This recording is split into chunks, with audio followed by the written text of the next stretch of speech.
Hi, Yummy Loves! Kamusta ang araw ninyo? At dahil nga ilang araw nang masama yung pakiramdam natin, ayan, naisipan natin magluto ng dinengding o bulanglang na Tagalog. Gamit natin dito ay yung hugas bigas. Yung pangatlo ha, hindi yung una.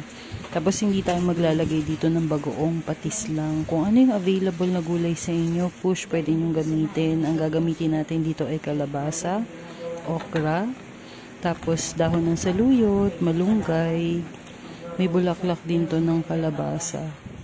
Tsaka talbos ng kamote. Alam mo, sa tuwing masama yung pakiramdam ko, ito talaga yung hinahanap ko maliban sa tinola kasi napakasustansya ng ulam na to. Pwede mo rin tong lagyan ng inihaw na isda o kaya yung piniritong isda. Pwede din namang nakabukod yung pinirito kasabay ng ulam na to, kumbaga combo.